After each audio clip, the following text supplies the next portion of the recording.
बहुत से साथियों का सवाल आ रहा है कि भैया इस बार हमें कपास की खेती करनी चाहिए या नहीं करनी चाहिए। बहुत से पूछ रहे हैं कि क्या हम देसी रुई उगा लें तो उसमें फायदा रहेगा कि नहीं रहेगा। बहुत से पूछ रहे हैं कि क्या बीटी कॉटन का कोई ऐसा सीड है जिससे हमारे यहां पर गुलाबी सुंडी का अटैक ना हो। तो आप लोगों को मैं अपने एक्सपीरियंस के हिसाब से और जो इस बार हम अपने खेत में करेंगे उसके हिसाब से बता रहा हूं कि हमें कपास उगानी चाहिए या नहीं उगानी चाहिए। आप लोगों को मालूम है कि पिछले साल हमने 30 एकड़ में कपास की खेती की। बीटी नरमा हमने लगाया, अलग अलग कंपनियों का लगाया, टॉप ब्रांड्स का लगाया और एक बहुत अच्छा शेड्यूल बनाया कि ये स्प्रे इतने इतने दिनों पे करनी है। हमने बायोलॉजिकली जो गुलाबी सुंडी के कीट हैं उन्हें कंट्रोल करने के लिए पूरे खेत के अंदर सैकड़ों की संख्या में ट्रैप लगाए, हमने टेपिंग की और उसके बाद भी हमारे खेत में मात्र 30 एकड़ में बता रहा हूं मात्र 72 क्विंटल नरमा हुआ, यानी 72 क्विंटल कॉटन हुआ। ये हमने लास्ट में हार्वेस्ट किया और इतनी मुश्किल से हार्वेस्ट किया, लेबर नहीं मिल रही है। लेबर के साथ आखिर में हमने ये डिसाइड किया कि भाई आधा आप ले जाओ चाहे, तब जाकर वो हार्वेस्ट हुआ। आप सोच के देखिए हमें कितना बड़ा नुकसान हुआ। और हमने ये रिस्क क्यों लिया?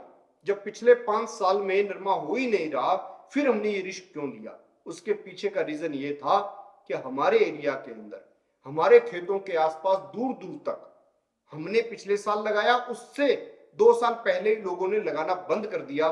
तो हमें लगा कि गुलाबी सुंडी का प्यूपा खत्म हो गया होगा, अपने एरिया में तो कम से कम गुलाबी सुंडी का अटैक नहीं रहेगा।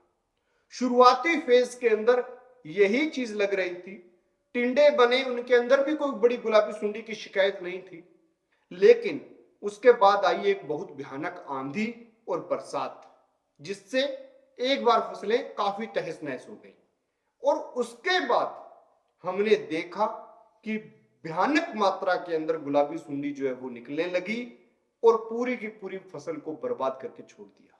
पहले हमारे 3-4 महीने की जो मेहनत थी उसमें हमें यह लग रहा था, सच बता रहा हूं, कि हमारे जैसे पहले 12-13 क्विंटल तक कपास नरमा निकलता था तो हमें लग रहा कि उतना ही होगा। लेकिन जब हार्वेस्ट करने की बारी आई और उस गुलाबी सुंडी का अटैक हुआ, तूफान का अटैक हुआ, उसके बाद हमें यह पता चला कि हमारी फसल पूर्ण रूप से बर्बाद हो चुकी है। तो इस बार हमने यह निर्णय लिया कि हम अपने खेत में एक भी बीज कपास का नहीं लगाएंगे।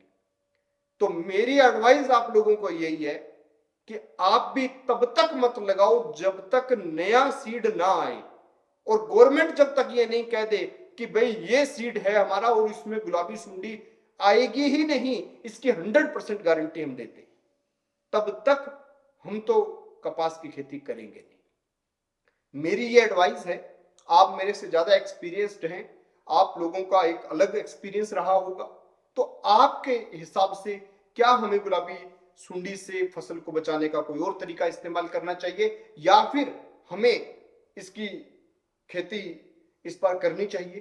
कमेंट बॉक्स में जरूर बताएं, क्योंकि आपके जो आइडियाज हैं वो हमारे लिए बहुत कीमती हैं। तो कमेंट में अपना आइडिया जो है वो जरूर शेयर करें। देखते रहिए एबीसी इंडिया।